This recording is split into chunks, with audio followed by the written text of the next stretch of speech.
क्या कह रहे थे? बातें। किससे? तुम्हारे ख्याल से। मेरे पास तुम्हारे ख्यालात के सिवा कुछ नहीं रह जाएगा। तुम यहाँ से जाने वाली हो और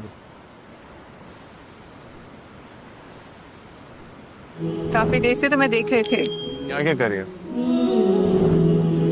यहाँ बाहर सर्दी में बैठे थे तो सोचा तुम्हें कहूँ के अंदर आ जाओ। नो,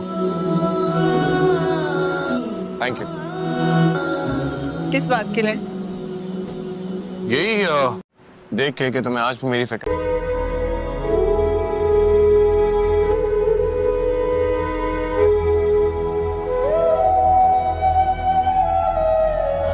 हाय।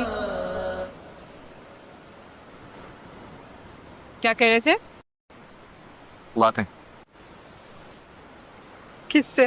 तुम्हारे ख्याल से। मेरे पास तुम्हारे ख्यालात के सिवा कुछ नहीं रह जाएगा। तुम यहाँ से जाने वाली हो और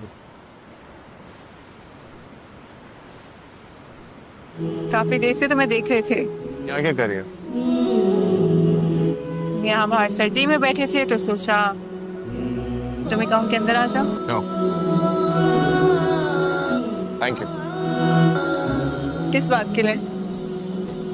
यही देख के कि तुम्हें आज भी मेरी फिक्र। रात का सन्नाटा और गहरा हो चुका था। खिड़की के शीशों पर बारिश की बूंदें ऐसे गिर रही थीं जैसे आसमान भी शाजिल के दर्द में रो रहा हो। शाजिल बालकनी में बैठा गिटार के तारों से वो धुन निकालने की कोशिश कर रहा था जो उसके दिल की उलझनों को बयान कर सके, मगर हर सुर टूटा हुआ था, जैसे उसकी मोहब्बत। तभी पीछे से हुर्रम की आहट आती है। वो धीरे से कहती है, कभी सोचा है शाजिल, जब मोहब्बत को राज बना दिया जाए तो जिंदगी बोझ क्यों लगती है? शाजिल उसकी तरफ देखे बिना जवाब देता है, क्योंकि सजा वही काटते हैं जिन्होंने सच्चा प्यार किया हो। दोनों की नजरें टकराती हैं, मगर उस नजर में जितना प्यार है उतनी ही दूरी भी। हवा में एक अजीब सी चुप्पी फैल जाती है, जो कुछ कहती भी है और बहुत कुछ छुपाती भी। अगले दिन सुल्तान खान के घर में तूफान मचा हुआ है। सुल्तान गुस्से से टेबल पर हाथ पटकते हुए चिल्लाते हैं, ये लड़का हमारी इज्जत मिट्टी में मिलाने पर तुला है। हमारी हवेली, हमारी शान, सब एक लड़की के प्यार में डूब जाएगी। पास खड़ा काजिल धीरे से कहता है, अब्बा, मोहब्बत कोई गुनाह नहीं होती। सुल्तान भड़क उठते हैं, मोहब्बत से बड़ी कोई मुसीबत नहीं होती बेटा। जिस दिन दिल दिमाग पर हावी हो जाए उस दिन बर्बादी तय है।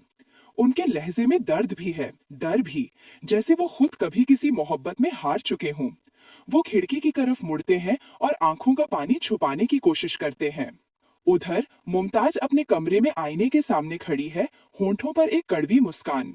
जब औकात दिखानी पड़ जाए तो मोहब्बत में क्या रखा है अकबर, वो बुदबुदाती है और अलमारी से कुछ दस्तावेज निकालती है, घर और जमीन के पेपर्स। उसकी आंखों में चालाकी की चमक है। अब खेल शुरू होगा, अब इस घर की रानी मैं बनूंगी, वो धीरे से हंसती है। इसी बीच दूसरी तरफ हुर्रम और फरहाद एक सुनसान जंगल में हैं। शाम का वक्त है, आसमान पर बादल छाए हैं। फरहाद गहरी सांस लेते हुए कहता है, हुर्रम, कभी सोचा है अगर जमीन आसमान से मिल जाए तो क्या होगा? हुर्रम मुस्कुराती है, मगर आंखों में नमी है। तूफान आएगा और शायद सब कुछ बहा ले जाएगा। फरहाद उसका हाथ थामते हुए कहता है, तो फिर बहने दो, क्योंकि अब मैं तुझे खोना नहीं चाहता। लेकिन इस बार हुर्रम अपना हाथ धीरे से छुड़ाकर कहती है, कभी कभी मोहब्बत पाना नहीं, छोड़ देना ही सच्चा इश्क होता है। उसकी आंखों से एक आंसू गिरता है और वो वहां से चली जाती है। उधर शाजिल अपने दोस्त फरहाल से मिल रहा है। माहौल भारी है। फरहाल कहता है, भाई, ये रास्ता आसान नहीं है। तू मोहब्बत नहीं, एक जंग लड़ रहा है, और इस जंग में तेरे दुश्मन कोई गैर नहीं, तेरे अपने हैं। शाजिल हल्की हंसी हंसते हुए जवाब देता है, अगर खून से मोहब्बत हार जाए तो दिल का धड़कना ही बेकार है। शाम ढलती है, रात गहराती है। हुर्रम के घर में अचानक दरवाजे पर जोरदार दस्तक होती है। धक धक धक। वो डरते हुए दरवाजा खोलती है। सामने सुल्तान खान और शब्बुद्दीन खड़े हैं, चेहरों पर गुस्सा और आंखों में फैसला। सुल्तान सख्त आवाज में कहते हैं, अब बहुत हो गया हुर्रम, या तो ये रिश्ता खत्म होगा या ये घर।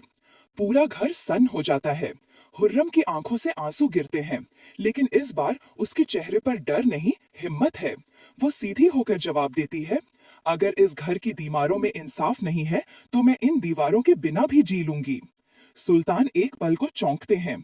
उनके चेहरे पर गुस्से और अफसोस का मिला जुला रंग आता है। उसी वक्त दरवाजे के बाहर शाजिल खड़ा है, बारिश में भीगा हुआ। वो अंदर आता है और कहता है, आज फैसला हो जाएगा, या मोहब्बत जीतेगी या नफरत। सुल्तान और शाजिल आमने सामने हैं। हवा रुक जाती है, बिजली चमकती है और हुर्रम उनके बीच खड़ी है। कैमरा धीरे धीरे ऊपर उठता है, बैकग्राउंड में वही थीम बजता है। मैं जमी, तू आसमान, फिर भी क्यों है दरमियां ये फासला। दृश्य यहीं थम जाता है, लेकिन इस खामोशी में तूफान की गूंज साफ सुनाई देती है। Episode and. आने वाला एपिसोड इस जंग को नई दिशा देगा, जहां प्यार और इज्जत दोनों दांव पर होंगे। रात का सन्नाटा और गहरा हो चुका था। खिड़की के शीशों पर बारिश की बूंदें ऐसी गिर रही थीं जैसे आसमान भी शाजिल के दर्द में रो रहा हो। शाजिल बालकनी में बैठा गिटार के तारों से वो धुन निकालने की कोशिश कर रहा था जो उसके दिल की उलझनों को बयान कर सके, मगर हर सुर टूटा हुआ था।